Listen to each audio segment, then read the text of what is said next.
Today, we're jumping into a single, really cryptic verse from the book of Revelation.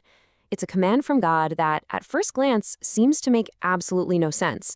But if you stick with me, you'll see how this one line unlocks a pretty profound and surprising truth about who really gets an invitation. Here it is. So, the prophet John is told to measure God's temple, but then he gets this bizarre instruction: just ignore the outer court. Don't even bother measuring it.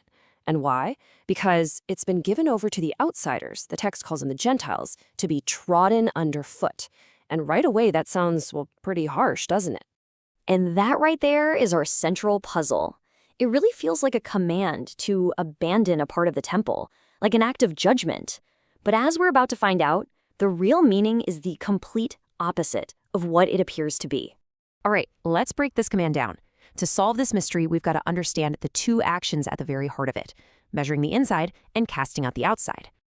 Now, measuring here isn't about, architecture or getting the square footage right. In the Bible, this action is totally symbolic. It represents a divine evaluation, an assessment, a judgment. God is essentially saying, I'm about to take stock of those who are closest to me. Okay, now let's look at that phrase, leave it out, because this is where it gets really intense. The original Greek word here is ekbale. And this isn't a gentle suggestion, like, please step aside. No, it's a forceful command. It means to literally cast out, to throw out, to expel.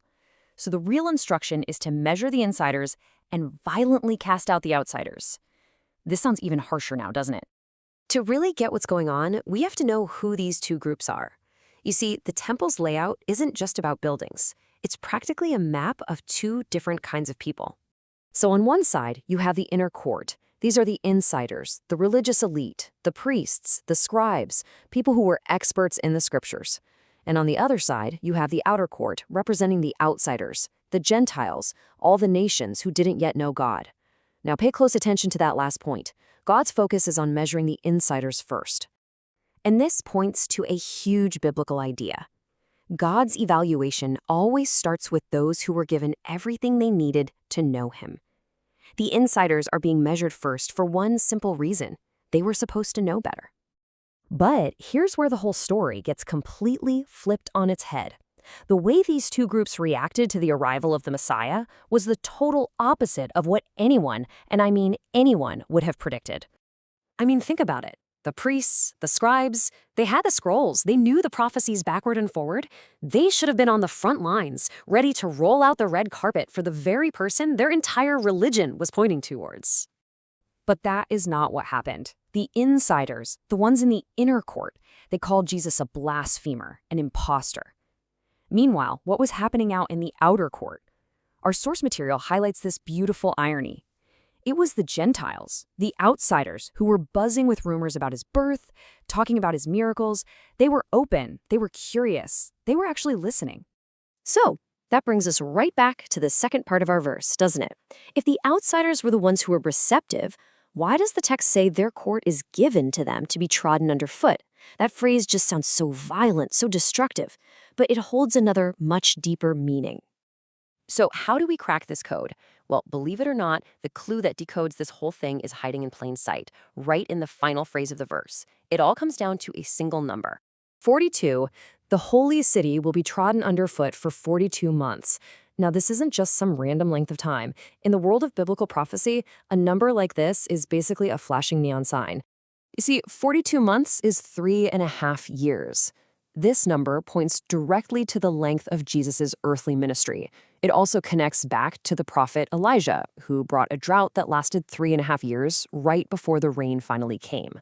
So in both of these stories, this time frame doesn't symbolize endless destruction. It symbolizes a specific, limited period of opportunity and grace before a final judgment. So get this, treading the city isn't about stomping it to rubble. It's about filling it, occupying it. The Gentiles are being given access for a limited time. And as it turns out, Jesus himself told a story that makes this concept crystal clear. Remember that parable Jesus told about a king who throws this huge wedding feast? The invited guests, the insiders, they all make excuses and refuse to come. So what does the king do? He tells his servants, forget them, go out into the highways, the main roads, and invite everyone you can find. And that's exactly what happens. The wedding hall gets packed, but only because the original guests rejected the offer. Okay, so let's put all these pieces together. This command in Revelation isn't really about the architecture of a temple. It's about a massive, dramatic shift in God's plan for all of humanity. And here's the absolute core of it. God was never ultimately interested in the stone courts of a physical temple. The true temple he wants to live in is the human heart. That measuring rod isn't for buildings. It's to evaluate our inner being, not just our outward religious performance. You see how it all unfolds? It's a pretty logical four-step process. First, the command. God evaluates the insiders. Second, the rejection. Those same insiders turn down the Messiah. Third, the invitation. Because of that rejection, the invitation is cast out to the outsiders. And fourth, the grace. The 42 months is that limited window of time given to those outsiders to come in and fill the wedding feast. I mean, this quote from our source material just sums it up perfectly. The failure of the inner court led to the greatest opportunity for the outer court. The kingdom of God expanded way beyond the temple walls to the entire world. So that harsh-sounding command to Ekkerbale to cast out the outer court, it wasn't an act of punishment against those people at all. It was a symbolic act of casting the gospel invitation out into the entire world, beyond the boundaries of religion, to anyone who would listen. What seemed like a verse about exclusion is actually one of the Bible's most radical statements of inclusion. And this leaves us with a final thought to ponder.